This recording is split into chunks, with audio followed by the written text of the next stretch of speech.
Sadisa ya sambila mukeleka ya kubama ya yambula mambu manza mukeleka ya kubama.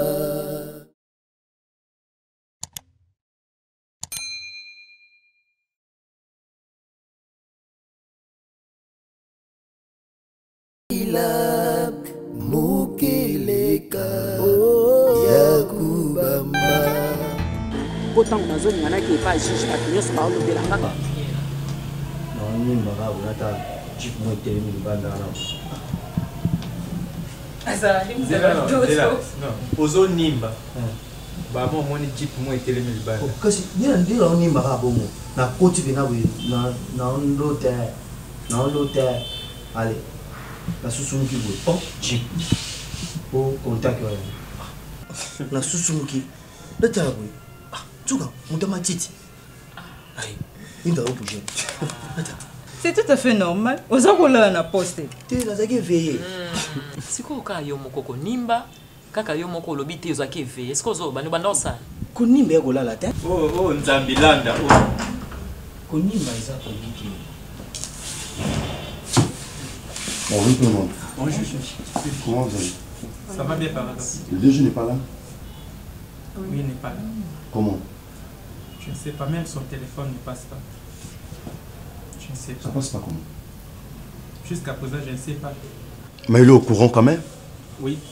Il sait que c'est prévu le tout coutana. Bien sûr. Mais comment il a été ni téléphone isolé? Jeep n'est payé télé. Elle était. Mais c'est pas normal. Téléphone est sur les qualités. Le lot ça na nini na pédiatrie hein. On peut ça bana na pédiatrie traitement. On dit oyo abondance, Salem et puis na Abigail hein. So comme on peut c'est bon traitement. Vous avez la côté pédiatrie hein. Ce qui aussi si traitement na bango comme ça on peut ça en compte rendu. On prélever bango température. Est-ce que pénis pas bimaki? Oui, il faut vivre si babima. Ah, ça va. Je pense que au zonga boye ça au peut ça ma suite. Oui, docteur.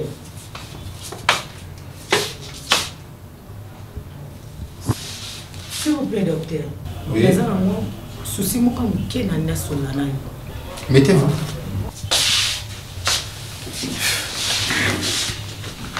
Docteur, nazaki na moi répondre kena bit dans la réception wana. Ni na lala ki wana nazo lota bokilo ya papa Prince. Oui. Maman Agnès. Abengi ngai libanda, la landi libanda, mais amemi nga quelque part moi pango ilandi biso wa hôpital. Maman ona azui $1000. Apesi ngai. Lokola corrompre ngai na boma papa Prince. C'est vrai? Oui, c'est vrai, docteur. Ah bon? Ngai pe nazui mbongo na ke na pharmacie na sombi bakisi. Et puis tant apesaki nga mbongo wana docteur ayibisinga bi oye tikali na kopesa osima mais yo sailanga na musala. Na solutionner pe bakisi. Na koti na sala frère Prince azalaki. Il était aussi na supervision na yazalaki nango. Na koti na tietonga. Papa na lingi na tindika ka kisi boy na sutuki.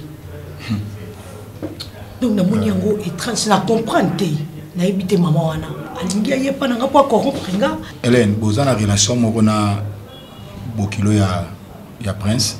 Yebi été. Na yebi maman wana kaka na hôpital. Écoutez les. Comment domaine à songe, il faut faire très attention. Bato mingi ba kufa lelo. Sous ba vie beba, ils a parce que ba négligence songe. Songe, ils a tout un mystère. Au mingi ba yeba ate. Songe par définition, le songe c'est un moyen ou encore c'est une voie simple par laquelle Dieu passe pour parler à un homme. Mais ce n'est pas seulement parler à un homme, mais le songe aussi c'est une explication de ton état d'âme. Et non seulement ça, les songes aussi on peut définir cela comme l'explication de ta future vie. ce que tu peux, ce que tu deviendras demain. L'événement qui va venir auprès de toi, lobby. Dieu, il peut te montrer cela par les songes. Songe, et la silhouette, to et lilingi ya mutu. Nzambe a détaillé biso pendant que nous dormons pour prendre biso garde, to pesa biso maïl.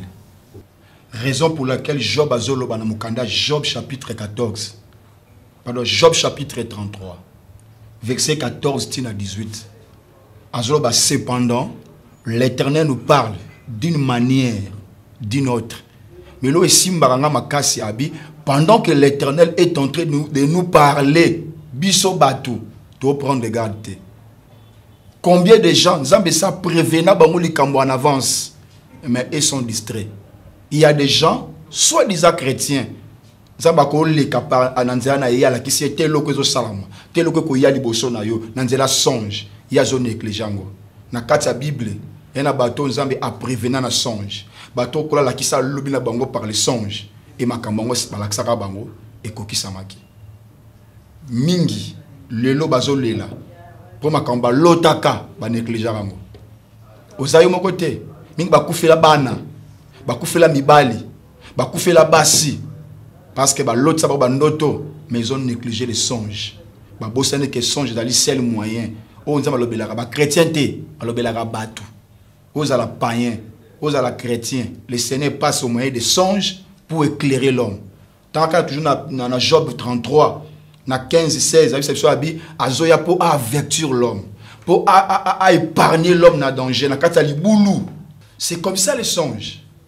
Na ebisa bino mo komususu bo keba na système ya oteka bakisi ya opondra bilongi ainsi de suite. Ici quand tu allais être très dangereux.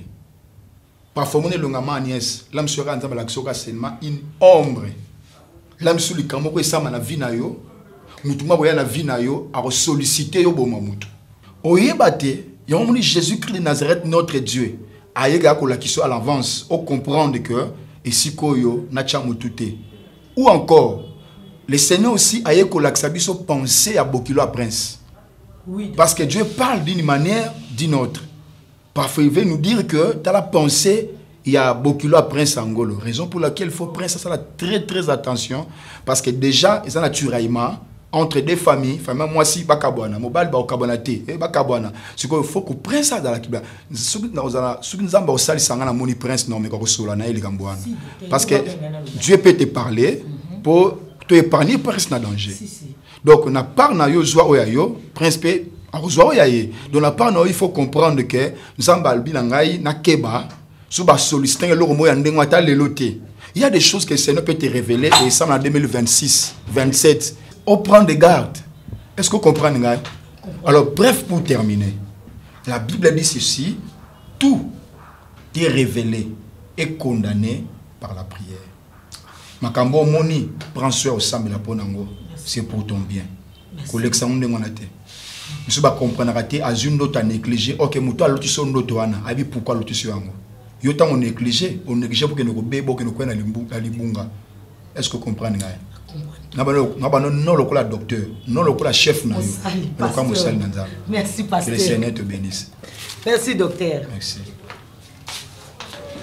Quand il a l'obéissance, quand il a l'obéissance, on a insisté. Ma proposition, on a papa, on a zoé nango comme mes conseils nangoté. Ah, ma corruption, ils a bien été, Non, ça non même pas. Ça nangoté. Nandeni. Bah ça vous avez la bombe, on a bango kuna. On a okota makamwante, on n'attend même pas okota makamwante. Ça. Quoi ni? Oh, ça nangoté. Na bossani.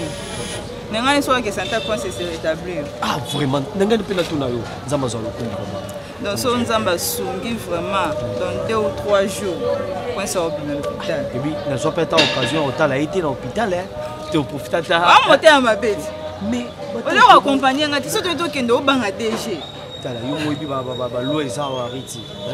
Mais, et ça n'a bien profité quand moi, journée, mon robot. Soit abîmé, les jours suivants, c'est que tu es allé dans le Ndao. Ils vont te présenter là. Yo bangeza de ngamo na représenter yo bangeza sou. En tout cas, ça nous a vraiment bien la CP Makas. La CP Makas puisqu'il a dit que même moi si naye atomisa mitambo na ye ah non leki na nga azalaki mpenza to so otali bomono ndenge donc aza désespéré na niveau mo molie nzambe akosala te mais torendre kaka grâce epa na ye kasi nabi na pause tosala matoi yebanga no makambo te makambo nini rite oh nabi tala yoka te okota na te Monsieur Prince, nous avons donc déjà nous sommes Hollandais, tout le monde ça va. Nous avons bakisi pour ça là que se rétablir un peu. Hein? Comme ça pour le la caisse. Le la caisse, na tika qui bon sorti na bien pas réceptionniste. Vous retirez bon sorti, OK na caisse, vous foutez pas bon na bien. Comme ça, ok. Vous avez mon numéro. S'il y a quelque chose, s'il y a un souci, vous m'appelez. Comme ça, tout le temps, on est ça pour nous. Surtout, on est chrétien, on doit à tout. On est chrétien. Il faut beaucoup prier. Et il y a toujours la main noire derrière ça. Ils ont prié, ils ont la situation est compliquée. Surtout, dans ce film,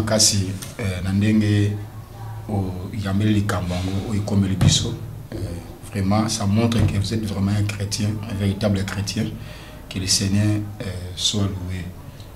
Madame Anifa, je suis content de la traitement. En tout cas, je fatigue, malaise, donc peut-être les en vraiment. Ok, nous avons changé notre traitement sous mais au bandana salle d'examen. Nos salles d'examen. Toutefois, je retirer dans le bon, il a sorti au foot en bon au Papa Prince. Comme ça, na ko pesa bon pesa bon il y a ba examen, ça c'est l'examen avant qu'il n'ait pas. On va voir net au Hollandais là pour tout chasser le. Ça va. Soit qu'à bon la réception. Non, non. Monsieur Prince. Na souhaito pena la bonne guérison n'engo kende bongo. Nzamba kenayo. Ils ont élément très très important. Ils ont élément prière. Cause la distraction te. Faut sembler la mingi. Bon de la pena mingi. Et surtout bon. Ma sens me reçoit ma bête ma lamouté mais je m'irai un peu qu'il y ait des choses à la prudence surtout ma belle-mère donc c'est ce que je voulais te dire sois prudent Prince je ne sais pas par là qu'est-ce que nous le banana vie bâtira les cas qui entre des familles on y a qui plus au décis mais pas le coup basé au vent mais c'est elle qui parlait et puis à haute voix c'est ce que je voulais te dire hein, Prince. Donc c'est ça, sois prudent parce que même la Bible dit c'est par l'abondance des cœurs que la bouche parle donc ça la prudent c'est ça un peu dans le sens qu'a battu Raymond. Merci docteur. Merci. Bon, pour qu'ils soient répondre à eux, bon, déjà, parce que demain vous allez rentrer. Merci docteur. Merci beaucoup. Voilà ce que je rendez-vous. On va tous signaler une affiche et puis on va causer avec votre épouse. Merci. Merci beaucoup. Bon, ok. Merci docteur.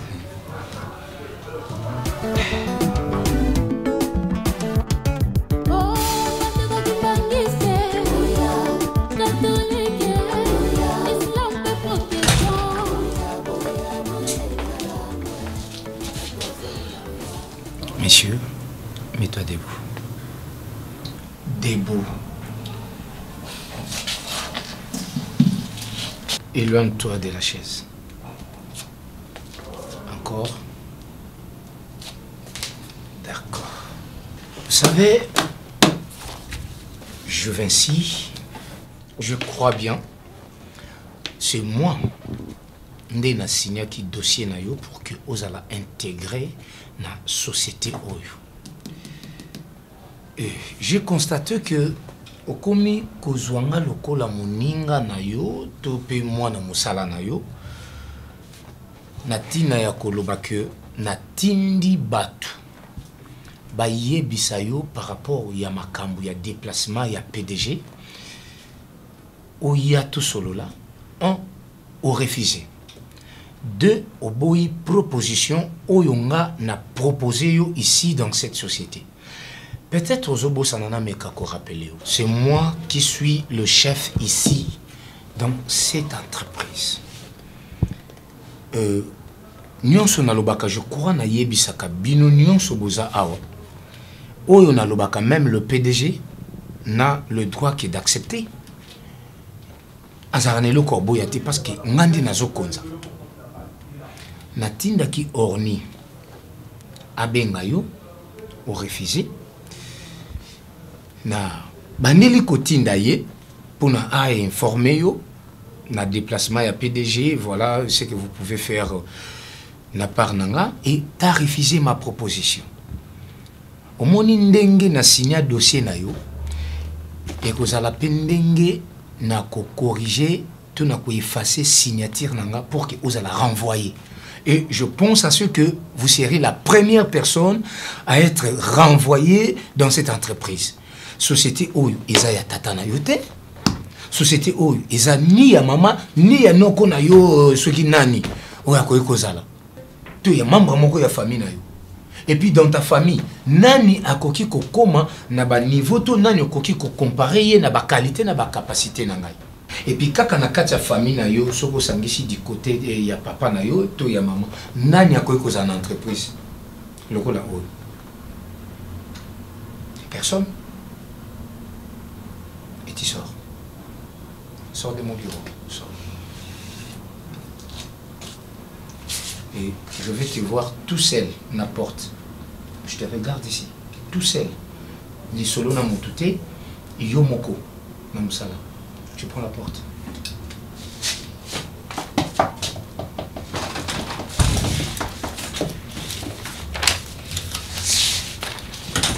Te, mulodi moninga.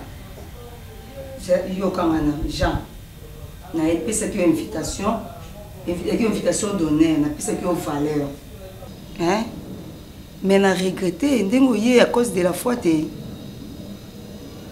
Non, vous avez raison, on peut s'en aller moulodi. Tala kaka yondengo zawana. Batu bele basenga nga invitation. Bamsusu na pesa bamsusu pe na pesa ki pete pona soki baton ke no tikela bangote. Mais yo na pesa yo valeur, na pesa yo invitation et puis invitation d'honneur. O yaba yambo la place a bien mais oye pete na regretter. Oyebi na vie Jean bon opportunité mususu barata ngote. À cause de la fois où il y a 7e édition, ezaki makamu susu nzamba bongse pona bana nae. De ce que invitation oye était vraiment rataki makamu belé. Oza pour ça makambu, oza makambu, oza ba prière, oza ba délivrance. Ce qu'on appelle sur invitation pour oya kozwa ngolu o biso tozie pa na Yesu Masia yo oratam. Tala papa Jean, to sala bo. Lokolo raté dimanche na samedi na cause de la foi. Na pesa invitation ya mercredi na Codef. Oui, oya ko participer na culte ya Codef. Oui, excusez papa. Entrez. Oh, Anifa. Bonjour. Bonjour. Excusez-moi. Papa, mercredi, l'église pas na CFC. Et c'est qu'à pasteur de la phase au Kamba. Papa Jean Molodi ko zangate. Église eza place au bungate. Au moni place yoza, oza juste na quartier 7 wana. Donc ozono obimano ka wana ozuno ka taxi na Sainte-Thérèse. Ozu taxi na Sainte-Thérèse. Au kiti juste na arrêt Langiloise, au benga arrêt de la foi. Place ka ozo kita kaka au traverser ka olika ka terrasse ka wana na ngambo na église eza wana. To bana 7, to bana 7h. 7h 11h30 to d'ici. Donc ils ont invitation avant aux ongs na kosepela au participer na culte ya Codef comme ça yo moko oyebisa nzambe makambu na yo au lieu que lukaka basala nzambe babondela rapport na yo te yo moko siko yaka na prière oyebisa nzambe makambu na libota na comme ça nzambe akota makambu na. Merci beaucoup. Avenue Bombo numéro 20 na quartier 5 Nanjika Nanjili kaka Pour bateau baza misika. Presque nous ozali, on a Victoire, on a Zando, on kota Gambia, to rabisi à Sainte-Thérèse, bien Kimbanteke. Babela Kimbanteke dokolo. So si Kimbanteke dokolo kitaji c'est car na relangiloise. So aussi à Sainte-Thérèse, au kitina Sainte-Thérèse, on a des okozwa moto gizi, to moto, bien taxi, au kitika wan église na relangiloise. Oui, c'est bon. Mercredi, hein, à 7h. Ok. Ça va, papa. Merci, Nzamba Pambolo, ça va bien. Merci beaucoup. Annie Fabon. Moi bien, maman. Moi bien, comment? Ah, na otina sima bino a maman kozo mbongo pona to na bakisa pona facture opesa pona na hôpital. Facture bimaki? Facture bima déjà donc to futa facture va to bima déjà. Ah bon?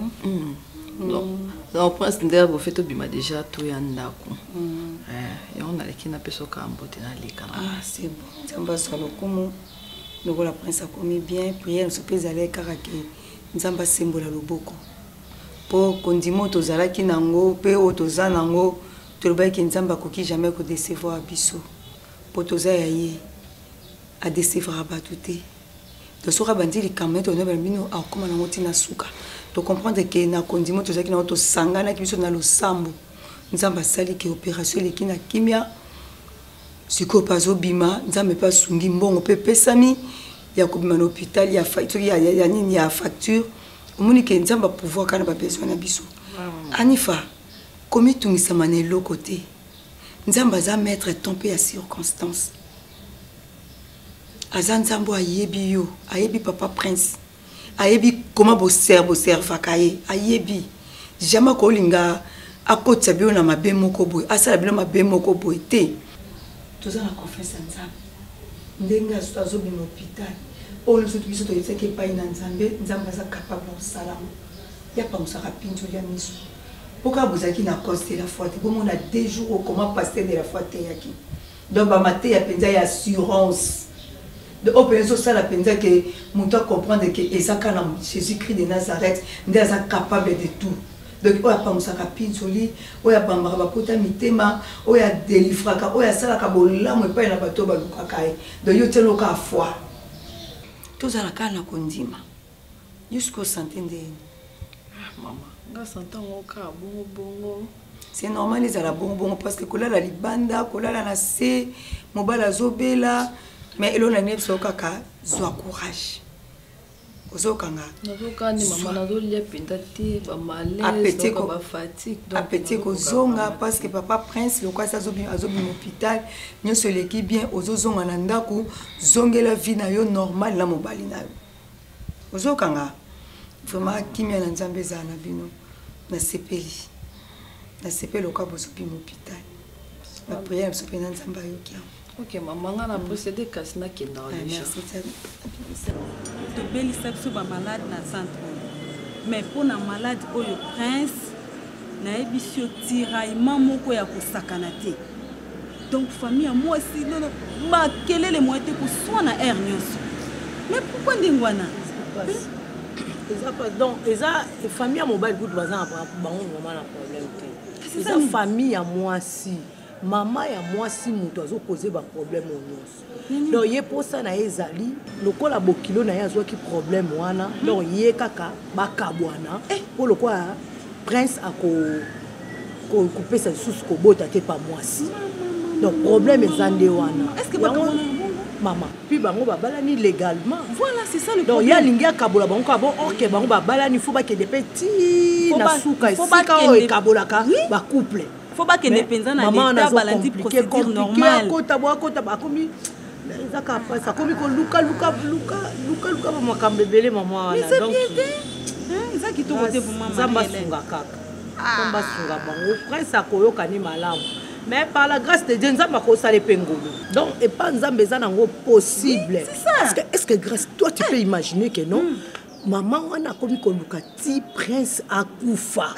Pour moi, on a dit que la balle est est-ce qu'on dit maman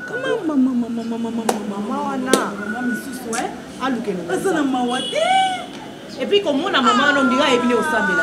Donc pour le meilleur et pour le pire, balobakana, il faut ça non, il y a pas de donc il y a lingi presque ta kufa moi na nyabala. Non, ils ont la raté. Ils ont la raté vraiment, Marie, ils ont la raté. Ah, mon culot, ils ont ma paix, hein. Ah, na mona na ngabatu mais pour la famille oyo.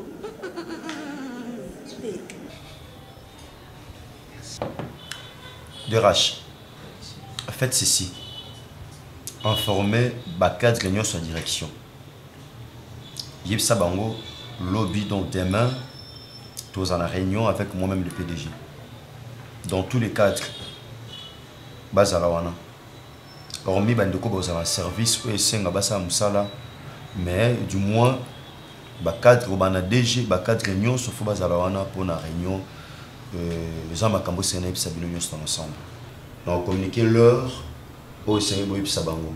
Donc, à l'exception de personnes, sauf que, dans la Moussala, soit dans le marketing, dans le terrain, tout ça, là on peut accepter. Mais sinon, j'aimerais voir tout le monde, dans tous les cadres de direction, donc sans exception. Ok, sans faute. Okay. Donc, informer tout le monde. Ok, merci.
PDG awa. Donc on a urgence moko ana PDG dans ce cas là nous sili. N'entend de non ça pour na ya. Et non là de bino landa. Ah, en tout cas ça m'a cassé pour moi. Ah merci. C'est fait.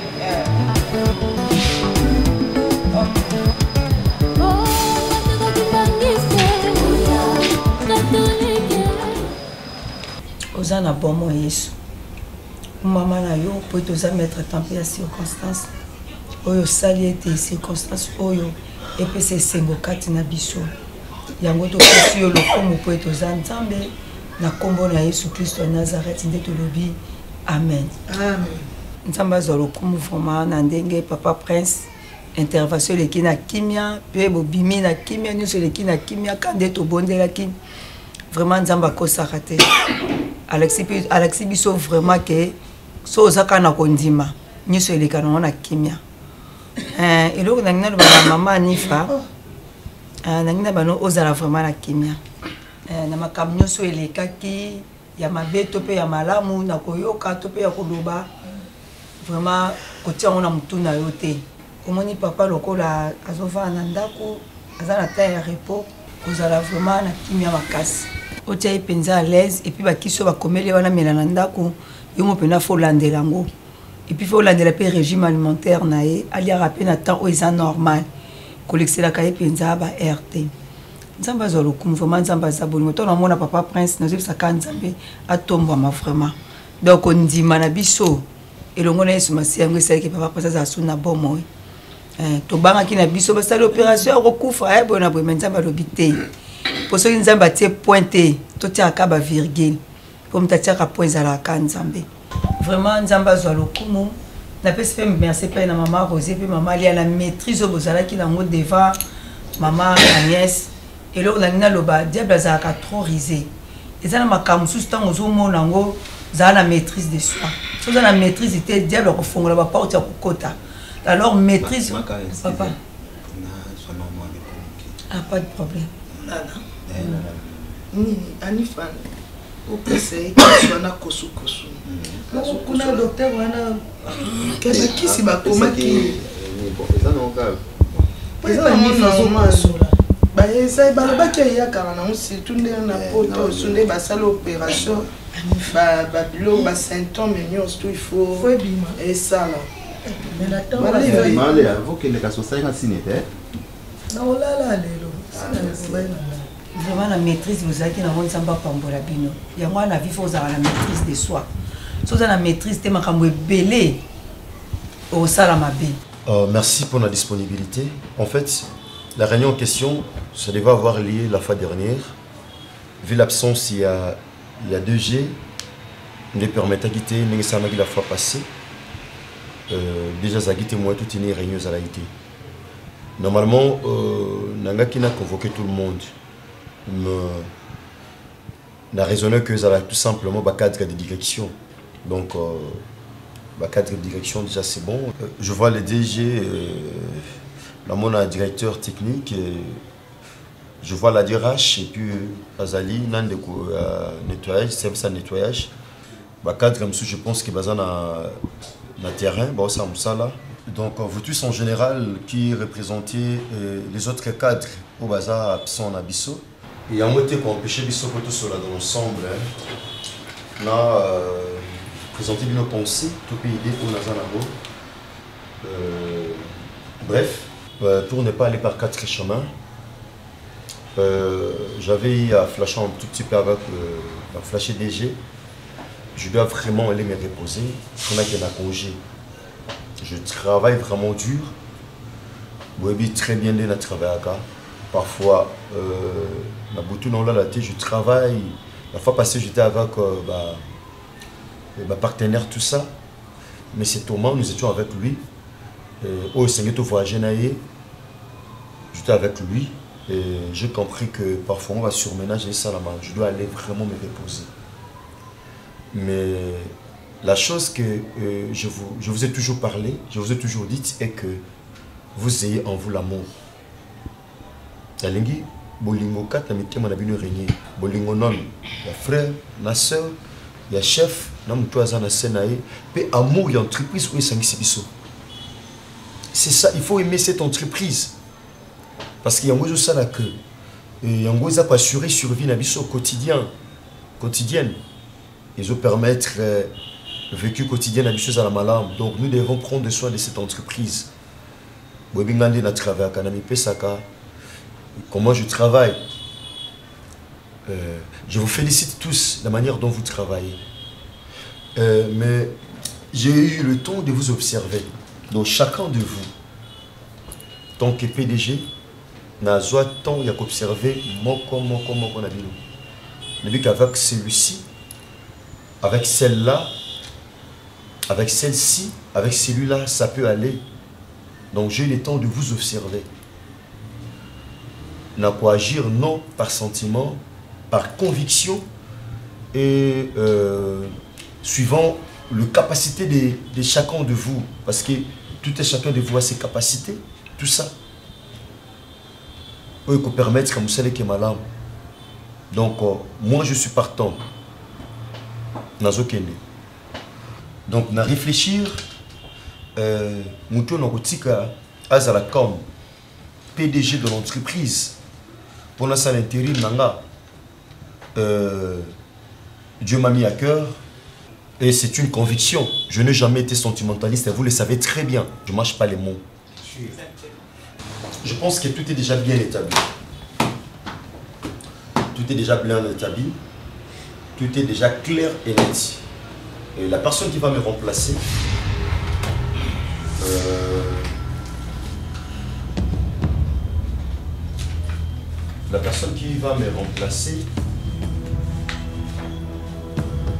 ok, c'est ici. Sécurité. Oh, voilà. Donc bref, les hommes ont déjà fait remplacer la Kitio. Une personne qui a des compétences. C'est une personne qui est aussi capable. C'est une personne qui n'a pas de temps pour observer. Donc, je pense que vous êtes très à l'aise avec elle. Je trouve que ça doit être mon fils. Votre fils? Exactement, mon fils biologique. PDG. Mais votre fils est un étranger, il poursuivre une bêtise naïve. Comment observer aussi longtemps que nous sommes là? S'il vous plaît, PDG, j'espère que Moto a une compétence, a une expérience déjà à service et à travail. Et ça, monsieur le DG. Bien sûr. Bon, chers amis, c'est moi le PDG qui doit déterminer quelle doit avoir telle fonction, tel poste. Donc c'est moi comme le PDG. Donc c'est moi qui décide. Mon fils dont vous parlez, bien sûr, je n'en disconviens pas. Il est à l'étranger, il est en train d'étudier. Mais il s'agit donc de notre fils. Wanotanga, il n'est pas aussi loin de nous. Vous le connaissez très bien. Qui est aussi une personne douée. Vous le connaissez. Mais vous le verrez très bientôt là. Vous le verrez très bientôt. Ne vous dérangez à rien.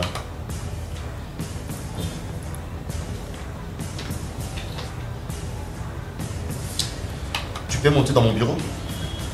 Tout de suite là. Donc tu montes d'abord là, tu vas le fermer bien après. Monte d'abord dans mon bureau. Mes chers amis, comme je viens de vous le dire là, c'est mon fils. J'ai le temps de l'observer, non parce qu'il est mon fils, mais j'ai le temps de l'observer. C'est un enfant obéissant. Il a étudié à l'étranger.